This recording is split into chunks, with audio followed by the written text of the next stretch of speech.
calmed down a little bit, and we're back. It's a really beautiful day today. It's really sunny. It's cold, windy, really violently windy, but it's so sunny and beautiful. And I'm in my place, and figured this would be the right kind of day to keep searching, to keep looking for answers. But before we open the book, before we get started, let's just regroup a little, I guess, and remind ourselves of the fact that we know that the creatures, at least we think we know that the creatures are earthbound because they still exist on this plane in the daylight. They're just not seen in the daylight. They have to hide, but it's not like they disappear completely. They're not gone, they're here. They're just hiding. So that's important. We assumed before that these creatures had a sensitivity to light, but now we know for a fact that they do. They have claws. Now we know that for a fact. I wasn't sure when I carried the one from the swamp. When I carried that one home in the blanket, I just didn't get a good look at it because I didn't want to touch it. So I just wrapped it up. I thought I saw a hand with claws, but it was dark and I wasn't sure. I wasn't sure if my mind had made up something that wasn't real, but now we know for a fact that at least the creature that we saw had claws. Not insanely, freakishly long claws, but definitely claws. And another thing, we know that even though there have been reports that these creatures have been moving really, really slowly, which is why they've been so easy to capture and apparently so easy to kill, even though I still haven't seen any dead ones. The one that we saw in the log, it moved quickly, really quickly. It jerked its hand away, its arm away into the darkness, really fast. Which freaks me out. It freaks me out because that means that the one behind my bed that I collected that has barely been moving, I don't know, maybe it's gaining strength or something, or maybe it's, I don't know. I don't have any thoughts around why the one in the swamp moved so quickly, but the one that I have moved so slowly. And the ones outside that people are capturing and people are hunting and people are killing are moving so slowly. I don't have an answer for that. But it doesn't matter. What we're focusing on now is just what we know, what we think we know. And I think that's pretty much all I've got. It's not a lot considering over a month has passed now. That's why we're coming back to the book, because at least we have a little bit more information than we did. So we'll get back to where we left off. We had gone through a bunch of different mythological, magical beasts, cryptids, I guess. And yeah. So, right. So here we are. We went through this side, I guess, for the most part, and now we've got this side. I say we just start at the bottom and work our way back up. We started at the top the last time and worked our way down. So this time we'll just start at the bottom and work our way up. I don't know what a kelpie is, but let's check it out. It's page 187. Oh, and I guess we're going to avoid creatures that we know for a fact it likely isn't. Like, we know it's not a phoenix, so we won't look at that. We know it's not the Sphinx, so we won't look at that. We know it's not a cyclops because they're normal sized. Anyway, the kelpie, 187. It's 57. We're at the very end. 91. Oh, the kelpie is, I guess it's kind of like a horse entity. Weird.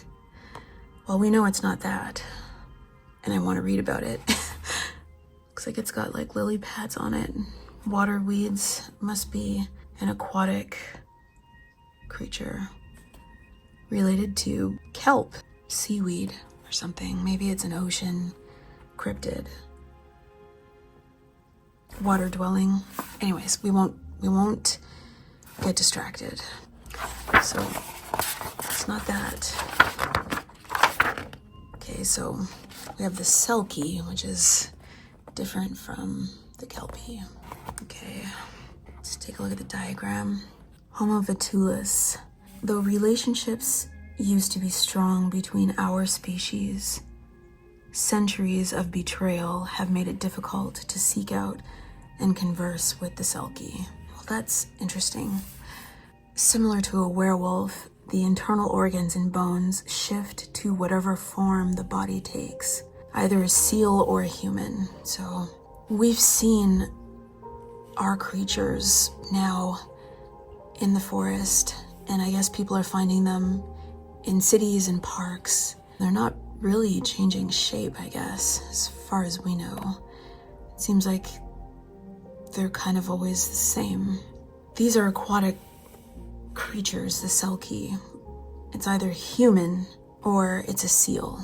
And I haven't seen these creatures in human form, and I definitely haven't seen them in seal form. I don't think anybody has. Nobody's reported about that, about seeing them in the ocean or in any other bodies of water in a pure animal form. We do know that biologists and scientists are saying that they have animal characteristics, but they've never said anything about them being like seals. So it says here, as the 𝘼𝘬𝑐 takes human form, a tear appears along the back of the seal's body, just like what we see here in the picture, almost like the human is wearing the seal like it's a costume, where it kind of like zips down the back from the base of the skull. I mean, this is basically, it's just one or the other. Let's just take a quick look anyways. It says that it's a maiden of the sea. It's definitely not what we've got. A term that refers to all variations of water-dwelling women. So it's gendered as well. We don't know if our creatures have genders. Let's see. Some stories don't paint the 𝘼𝘬𝑐 as victims. The creatures are sometimes said to be created from the souls of drowned people. So this is all water-based. Down here it says, 𝘼𝘬𝑐s are perhaps the most common creatures of their kind, but there are similar examples of humans shape-shifting into marine animals throughout the world. The Chinook tribe of Washington State has stories of seal people, swan maidens, and Finn folk of the Orkney Islands, Scandinavian and the Greek undines complicate and expand some of the traits associated with 𝘼𝘬𝑐s, broadening the definition of 𝘠𝘬𝑚𝑜𝑉𝑡𝑢𝑙𝑢𝑠. So there's information about breeding. The undines, too, are fated to fall in love with humans because only marriage to human men grants them an immortal soul. It says here that humans aren't necessary for 𝘠𝘬𝑚𝑜𝑉𝑡𝑢𝑙𝑢𝑠 to breed, but there's a sense of romanticism in both directions. Humans long for anything we can't have, such as the ability to live in the sea, and 𝘼𝘬𝑐s long for the ability to be set in one place. Historically, humans and 𝘼𝘬𝑐s have produced offspring. However, because of the difference in species, the offspring are always sterile. As far as we can tell, the offspring of a 𝘼𝘬𝑐 and a human is always a sterile Homo sapiens and never a 𝘠𝘬𝑚𝑜𝑉𝑡𝑢𝑙𝑢𝑠.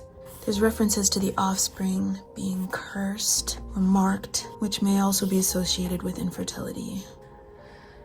Transformation. Let's check that out. It's tempting to compare 𝔻𝕟𝕬𝕚 to werewolves because both share a human and an animal form. But where werewolves are humans with a particular genetic mutation, 𝔻𝕟𝕬𝕚 are their own species. One whose transformation involves the shedding of skin, not the more magical growing and retracting of werewolf traits. So the natural implication with the 𝔻𝕟𝕬𝕚 is that a fully grown human sits patiently inside of the seal skin until it gently unzips itself. That's both anthropocentric and factually incorrect. The process can be painful and traumatic, which is why it's rarely undergone. Okay. Interesting. I think we don't need to read any more about the 𝔻𝕟𝕬𝕚 then, because most 𝔻𝕟𝕬𝕚 stay in their seal skin, because removing it is painful and traumatic, and it's rarely undergone. All of the creatures, as far as I know, that are emerging all around the planet are physically presenting as human with animal characteristics. They're not mostly animal with some human characteristics. Like, they've got human bodies, but something about them isn't completely human, and they're all emerging looking the same. I don't think anybody's seen them in any sort of other form. Let's close this chapter. So next we'll look at the ghoul, the dead or something, the undead. 𝘠𝕚𝕚. So it says down here, 𝘠𝕚𝕚 is both disgusting to our sensibilities and absolutely necessary? Well, let's explore the diagram. 𝘠𝕚𝕚, despite legends, ghouls are neither demonic nor undead. Okay, well, I take it back. Their bite will not turn any other species into a ghoul, but it can cause infection. Okay, well, we don't know anything about our creatures, but we do know that people are being bitten, and they're being collected by the emergency services, and they're taken to quarantine areas far outside of the city. We know that. And that gives me the impression that these bites aren't good, obviously, and maybe people are getting infected. So that's something. The ghouls emit loud moans to signal to other ghouls that it has found food. That's interesting. I haven't heard anything about these creatures making loud sounds. I don't think my creatures made any kind of sounds. I thought that I had heard it make some sounds when I was still comfortable with sleeping in my bathtub with all the lights on, when it was in the dark behind my bed. But I wasn't sure. I wasn't sure if I was making those sounds up because of my paranoia, but according to ghouls, these ones emit loud moans to signal to others that they've found food. Quite honestly, it's still so loud at night with the sirens and the protests and the gunshots and the helicopters that I wouldn't be able to hear anything even if I tried. So I don't know about that. Ghouls are commonly found at grave sites, not because they rise from the dead, but because they feed on rotting corpses. Well, let's think about that. These things are being found everywhere. They're not at graves. They're probably at graves, but they're probably everywhere else too. As far as we know, they're everywhere. And in regards to feeding on rotting corpses, I don't know if that makes sense. Like I mentioned before, there are lots of dead animals that are being found, but it's not like there are dead people that are being found all over the city. They're just animals that are being collected by city maintenance really early in the mornings. And I don't know if those animals died from something else, and then these creatures are finding them after they die and feeding on them, or if these creatures are finding the animals and killing them and just leaving them behind, or if the animals are they're just becoming infected with some sort of disease and then dying. So that's a lot of questions that I don't have answers to. But according to ghouls, they're commonly found at grave sites, and they feed on rotting corpses. They're at grave sites because they're feeding on human corpses, not the corpses of animals. This is good.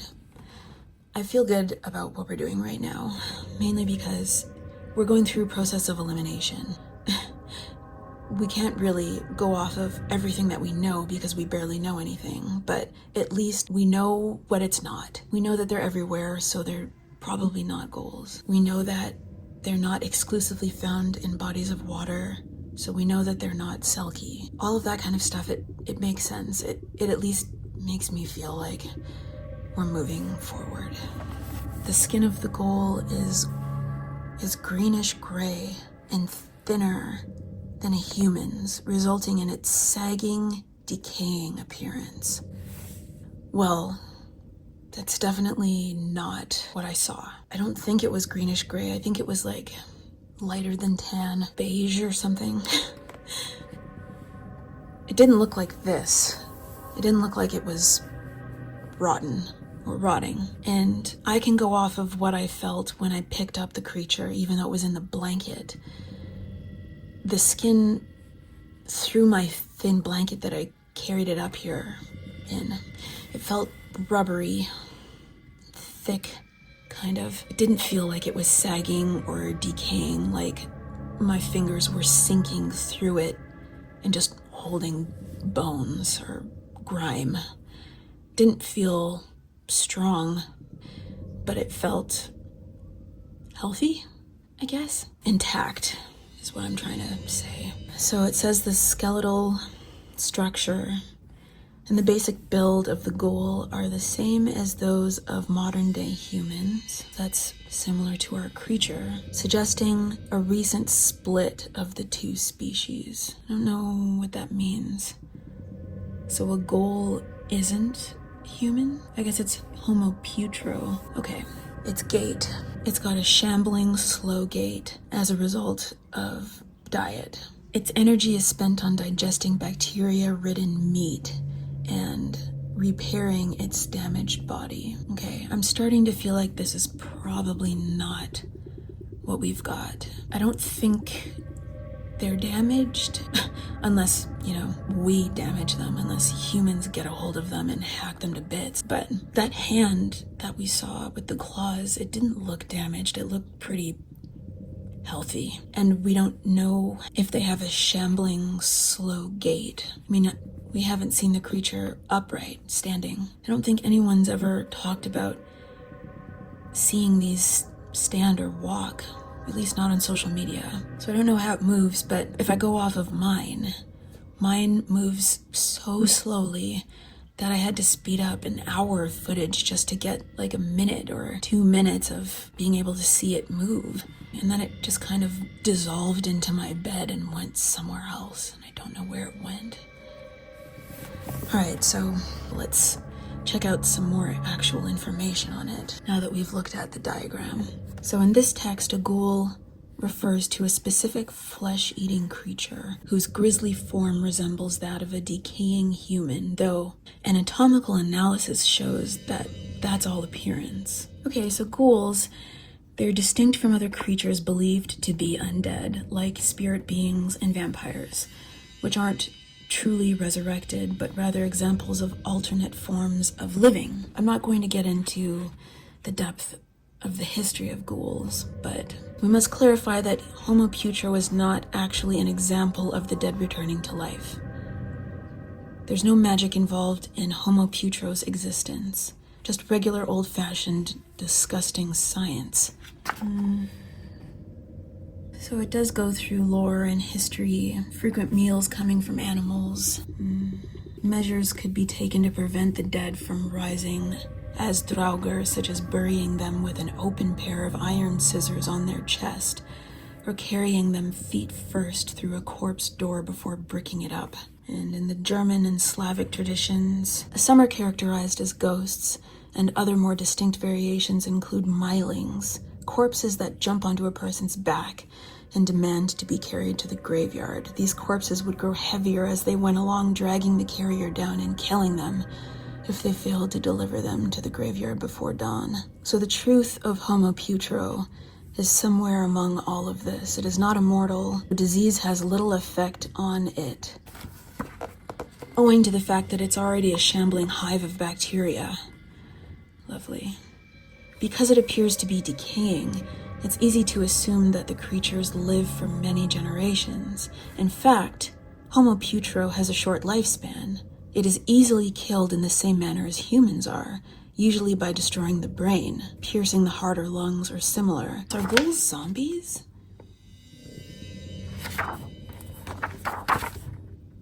Ghouls, these creatures are unlikely to bleed to death because of their sluggish blood flow and natural accelerated healing ability.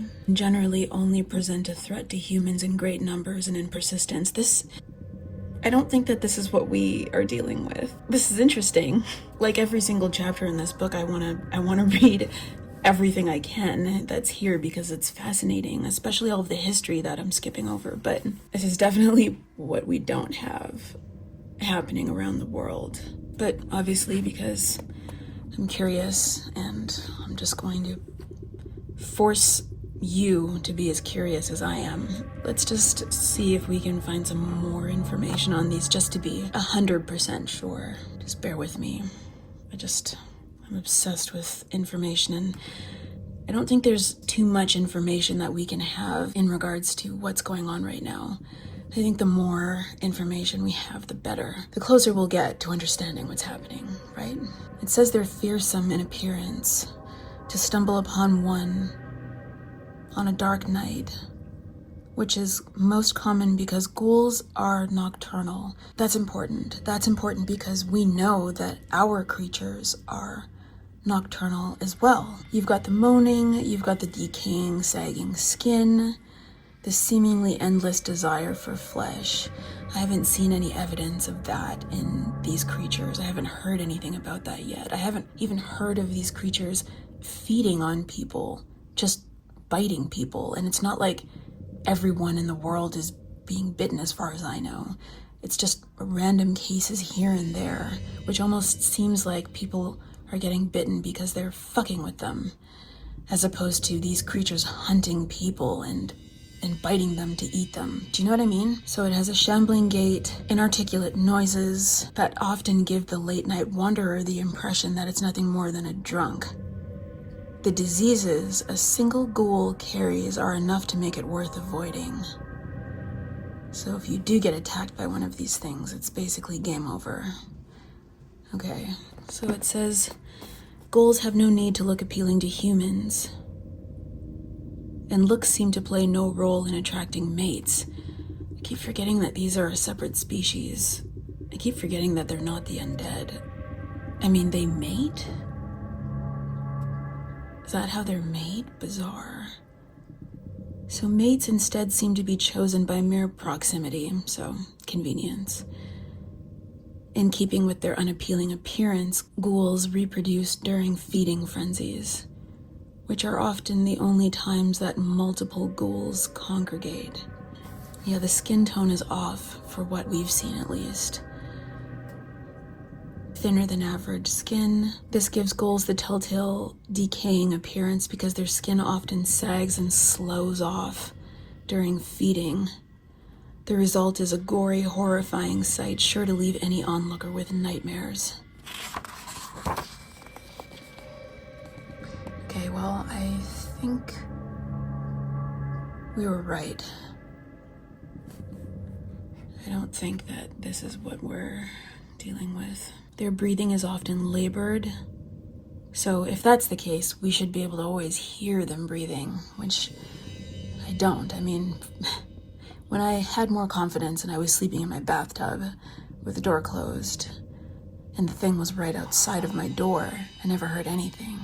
They have blunted pain receptors. The body repairs itself far more quickly than a human's does, taking days rather than weeks to heal. Wounds hardly matter to 𝘠𝗨𝘬𝕠𝕚 because it senses far less pain.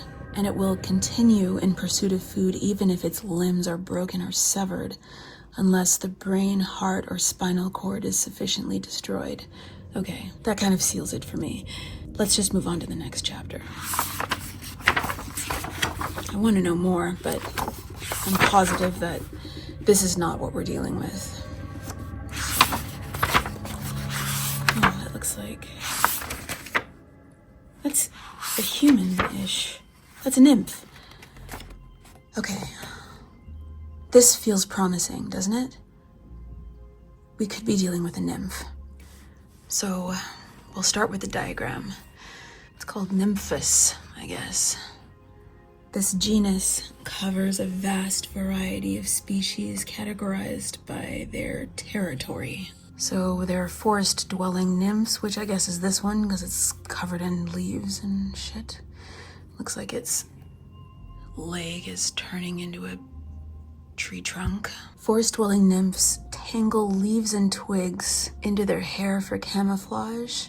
I'm pretty sure that our creatures don't have hair. Any hair. I've said this before. No one's ever said anything about these creatures having hair, and when I picked mine up, when I fished it out of the swamp, I just don't remember feeling any hair through the blanket. It just felt like a naked body. So for nymphs, the eyes have no sclera and are completely pigmented by the iris, right? So the whole eye would be green, or the whole eye would be brown. There would be no white, no iris. Got it? They can create hypnotic patterns on the skin to confuse their enemies. That's really fucking cool. That's amazing. That's like, I guess that's like so many different animals. Octopuses, they do it, right? Cephalopods? Cuttlefish. Maybe chameleons too? I don't know. I know that they have the capacity to change their skin colors. Okay, so nymphs, they do that too. I'm just gonna say right now, it doesn't seem like these things are hiding. I mean, they are hiding. They're hiding during the day. But when they emerge at night, it sounds like people are finding them pretty easily. It's not like they're trying to blend in or hide. And during the day, for what we're going off of, when we looked in that log, I mean, we saw what we saw, right? Like the creature's skin, I mean, it didn't look like dirt. It didn't look like it was trying to camouflage itself. So there's that. Decorating their body with elements of their environment shows their love for this particular home. Depending on where the nymph is found, it's going to decorate itself with elements from that specific environment. And they'll use weapons to protect their territory if needed. I don't think these things have weapons, the creatures, aside from claws, I don't think they have like physical weapons separate from their bodies and their teeth that they can use, right? But that brings me to another thought I'm just having right now. This really does actually make me think that they are just another animal species on Earth that we've never encountered until now, because I mean, they have claws. Like, what do animals have claws for? What do animals have teeth for? They're living, breathing beings that have somehow emerged, and I haven't heard of anyone being scratched by their claws, but they must use them for something, just like all animals use their claws for something specific, whether it's digging or... And they clearly have teeth, and they're using them because they're biting people. They must use those teeth for eating as well, right? Or anything else, who knows? But these are animal characteristics, and humans are animals. We have all the same things. So all of this is making me feel like these creatures are definitely animals that have existed on our planet, just like any other species. And so with this one, it says the skin tone varies based on the region, but typically it has a green or a blue tint. Well, I didn't see that. I didn't see that with our creature. And it says it will use weapons to protect its territory, but considering these are popping up everywhere, I don't know if they even have a territory. And no one is being attacked with weapons separate from these creatures' bodies. Also, they didn't create The one that we saw didn't create hypnotic patterns on its skin to confuse its enemies. The creature in the forest, it probably knows that there are these raids going on and groups of people, the military and whoever else, everybody's out hunting them. So you'd think they'd hide better, but they don't. Okay, well, this is starting to feel like maybe these aren't nymphs that we're dealing with, but again, we'll just go through some more information just to be 100% sure. So we won't go through the history, but for nymphs it says that they're highly intelligent and single-minded. Nymphs, scientifically classified in the genus Nymphus, encompass a wide variety of beings with slight magical ability, who will fiercely defend their territory against any threat. Well, we haven't seen any evidence of that yet with our creatures. Members of the Nymphus genus are nonetheless typically benevolent, provided you don't actively seek to harm them. So there's talk of the Greek muses, celestial Pleiades, and the dryads, which I've heard of, representing different aspects. So dryads, I guess, are like very specific nymphs, right? Tree nymphs. It's more history. Let's see what else we can find. So it says here, to harm the setting is to harm them, with environmental destruction representing an attempt at genocide. Scandinavian folklore, the nymphs are caretakers of certain regions or places, and they're divided into different categories on the basis of their domain. I'm not even going to try to pronounce those because... Okay, let's just get to the appearance. Yeah, they're nereids too. I think that those are aquatic. Talks about nymphs truly caring for their territory, not just out of necessity, but out of love. Yeah. It's not really what we're seeing, because these creatures are literally everywhere, and they're not really defending the locations that they're in. They just kind of arrived, and now nobody really knows what they're doing. So if we get into appearance, to the untrained eye, nymphs may at first appear as particularly unkempt humans. Forest-dwelling nymphs may have tangles of leaves and twigs in their hair, for example, and sea-dwelling specimens are often streaked with salt and seaweed. It's camouflage, though cryptozoologists do not go so far as to say that they are literal personifications of their environments. It's clear that nymphs do truly care for their territory. Nymphus is most commonly associated with female appearances, and for good reason. Most of those encountered in the wild present as young feminine women. Males do exist, though. They too are capable of shape-shifting into more feminine forms if they so desire. I've never heard about male nymphs, I don't think. I mean, not mythologically. I know plenty of them, like in real life. But mythologically, maybe not so much. Interesting. Okay. Though we're not able to communicate with nymphs to understand why they so often take a feminine form, there is strong evidence that they do it because of human perceptions of women. Interesting. Women, oft called the fairer or weaker sex, are known for being beautiful and non-threatening. Men may be attractive, especially in ancient Greece, when homosexuality was not only allowed but encouraged in certain groups. But there is always an element of danger, an acknowledgement that men can attack if they so choose. By choosing a female form, the nymph sends a message that says both, I am trustworthy and I am enticing, easing human fear. But on closer examination, it becomes clear that even the most convincing nymph is not a true human. So nymph's skin is often a slightly different color than humans. Rich brown, tinged with the slate gray of the ocean, for example, or a pale cream with foresty green undertones. Interesting. The hand that we saw, like it looked like human skin, but the color, it was off. It says their ears are often longer and pointed at the tips, giving them a somewhat impish appearance, and they lack a sclera, and are often fully iris and pupil. Just kind of terrifying. Imagine like a bright, fully green eye with just like a giant pupil in the center. Pretty enticing though, so I guess it kind of works. I don't know anything about our creatures in regards to their ears. If they have pointed ears or long ears or big ears or anything like that. So anyways, the iris, the pupil, it doesn't detract from their attractiveness. They seem to understand human concepts of beauty, or they too are captivated by symmetry, large eyes and smooth skin.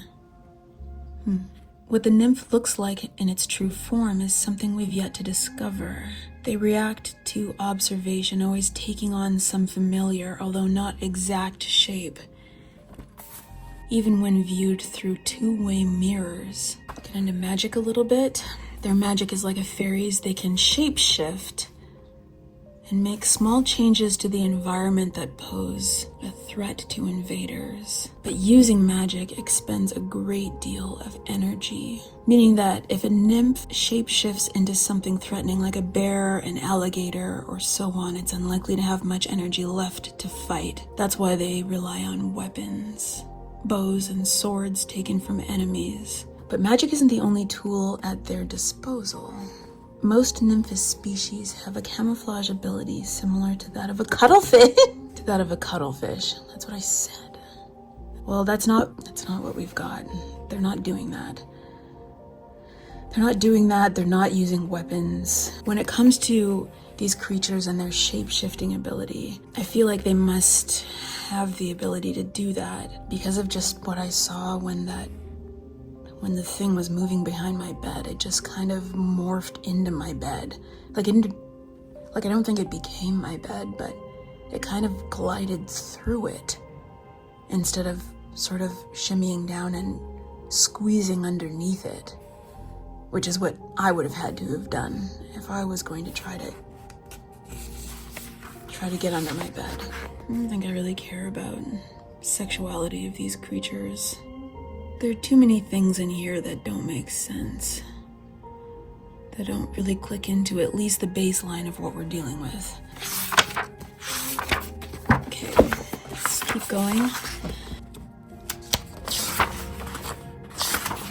Incubus.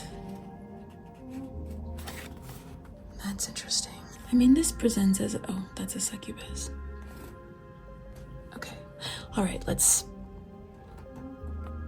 start with a diagram again. So this is, what is it? 𝘬𝕬𝕬𝕬𝕬.